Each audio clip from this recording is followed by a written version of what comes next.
And psychologists found that people who avoid social media often have higher emotional intelligence. Have you ever met someone who just isn't on social media?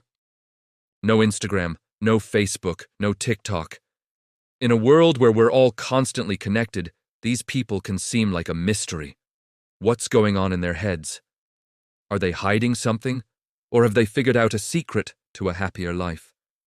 Today, we're diving deep into the psychology of people who choose to log off for good. This isn't about judging anyone. It's about understanding a different way of living in our hyper-digital age. Let's start with a concept called digital minimalism. It's not about rejecting technology entirely. Instead, it's about being intentional. Digital minimalists use technology as a tool to support their values, not as a source of constant distraction. People who don't use social media are often practicing an extreme form of this. They've looked at what these platforms offer and decided the costs, the time, the mental energy, the comparison, outweigh the benefits for them. It's a conscious, deliberate choice to curate their digital environment for maximum well-being. Think of it like a Marie Kondo for your digital life. If it doesn't spark joy or serve a real purpose, they let it go. So, what are the key personality traits of these social media abstainers? One of the biggest is a strong sense of internal validation. Many of us, whether we admit it or not, post things online to get likes, comments, and shares. This is external validation. It feels good, but it's fleeting and depends on others. People who live without social media tend to derive their self-worth from within. Their confidence isn't tied to their follower count or how many people like their vacation photos. They rely on their own judgment and achievements to feel good about themselves. This doesn't mean they don't care what others think, but they don't need a constant stream of digital applause to feel validated. This leads directly to another trait, emotional autonomy. Social media is an emotional roller coaster. You see a friend's engagement and feel happy, then a tragic news story and feel sad, then someone's perfect life and feel envious, all within a few seconds of scrolling. Your emotional state can become highly reactive to what the algorithm feeds you. Those who opt out have more control over their emotional landscape.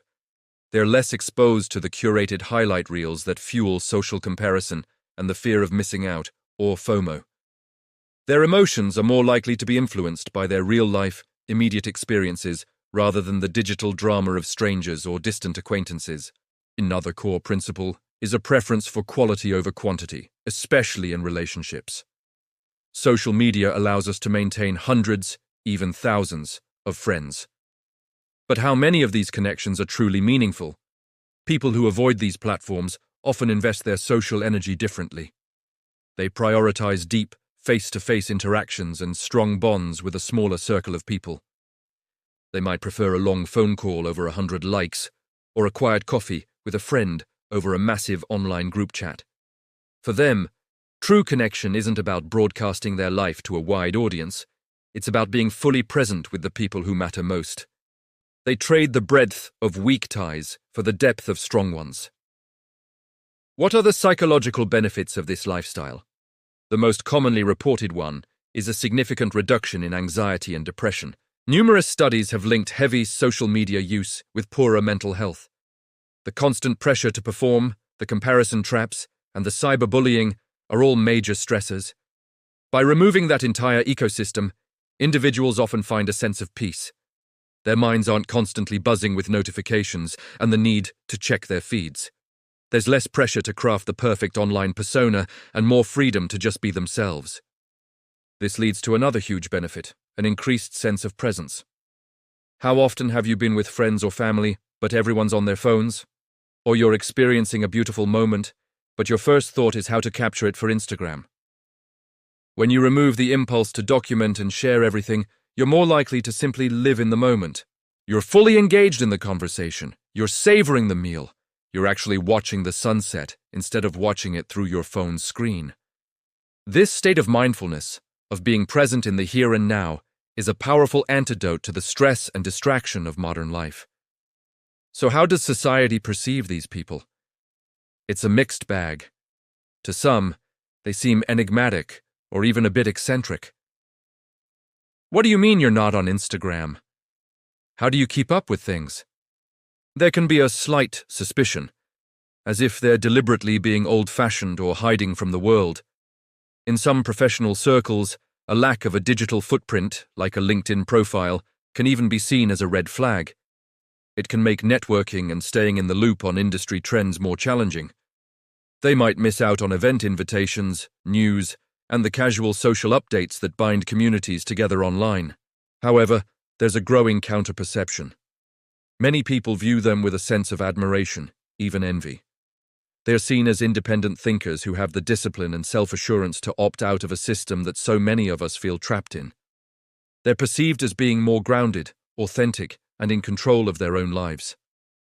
In a way, they represent a form of rebellion against the attention economy, choosing to reclaim their time and focus for themselves. They remind us that there's a life to be lived beyond the screen, and that can be a very appealing idea. Of course, it's important to say that this isn't a black and white issue. Social media has real benefits. It connects families across continents, gives voice to marginalized communities, and can be a source of incredible creativity and support. Choosing not to use it isn't necessarily the right choice for everyone. It comes with its own set of trade-offs, like potentially feeling disconnected from certain social circles or missing out on professional opportunities. The key is intentionality. In conclusion, the psychology of someone who doesn't use social media is less about being anti-technology and more about being pro-intentionality. It's rooted in a desire for internal validation, emotional autonomy, and deep, meaningful connections. It is a conscious choice to trade the endless scroll for a quieter mind and a more present life. They aren't Luddites stuck in the past. They are often forward thinkers who are actively designing a life that aligns with their personal values for well-being. They've simply decided that their mental peace is more valuable than a pocket full of notifications. So the next time you meet someone who's not online, maybe don't ask what they're hiding. Instead, ask them what they've found. Their answer might just inspire you to reevaluate your own relationship with the digital world.